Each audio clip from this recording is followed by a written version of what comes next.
एक जुलाहा सूत काटने के लिए रुई लेकर आ रहा था। वह नदी किनारे सुस्ताने के लिए बैठा ही था कि जोर की आंधी आई। आंधी में उसकी सारी रुई उड़ गई। जुलाहा घबराया, अगर बिना रुई के घर पहुंचा तो मेरी पत्नी तो बहुत नाराज होगी। घबराहट में उसे कुछ न सूझा। उसने सोचा, यही बोल दूंगा फुरफुर। और वह फुरफुर बोलता जा रहा था। आगे एक चिड़ीमार पक्षी पकड़ रहा था। जुलाहे की फुरफुर सुनकर सारे पक्षी उड़ गए। चिड़ीमार को बहुत गुस्सा आया। वह जुलाहे पर बहुत चिल्लाया, तुमने मुझे बर्बाद कर दिया। आगे से तुम ऐसा कहना, पकड़ो पकड़ो। जुलाहा जोर जोर से पकड़ो पकड़ो रटता गया। रास्ते में कुछ चोर रुपए गिन रहे थे। जुलाहे की पकड़ो पकड़ो सुनकर वे घबरा गए। फिर उन्होंने देखा कि अकेला जुलाहा ही चला आ रहा था। चोरों ने उसे पकड़ा और घूरते हुए कहा, यह क्या बक रहे हो? हमें मरवाने का इरादा है क्या? तुम्हें कहना चाहिए, इसको रखो, ढेरों लाओ, समझे? जुलाहा यही कहता हुआ आगे बढ़ गया, इसको रखो, ढेरों लाओ।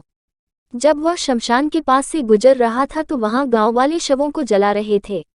उस गांव में हैजा फैला हुआ था। लोगों ने जुलाहे को कहते सुना, इसको रखो, ढेरों लाओ। तब उन्हें बड़ा गुस्सा आया। वे चिल्लाए, तुम्हें शर्म नहीं आती है? हमारे गांव में इतना भारी दुख फैला है और तुम ऐसा बकते हो। तुम्हें कहना चाहिए, यह तो बड़े दुख की बात है। जुलाहा शर्म से पानी पानी हो गया। वह यही रटता हुआ आगे बढ़ने लगा, यह तो बड़े दुख की बात है। कुछ देर बाद वह एक बारात के पास से गुजरा। बारातियों ने उसे यह कहते हुए सुना, यह तो बड़े दुख की बात है, यह तो बड़े दुख की बात है। इतना सुनकर वे जुलाहे को पीटने के लिए तैयार हो गए। बड़ी मुश्किल से उसने सफाई दी तो उन्होंने कहा, सीधे से आगे बढ़ो, और हाँ, अब तुम यह रटते जाना, भाग्य में हो तो ऐसा सुख मिले। अब जुलाहा यही रटता हुआ अपनी राह चल पड़ा। चलते चलते अंधेरा हो गया।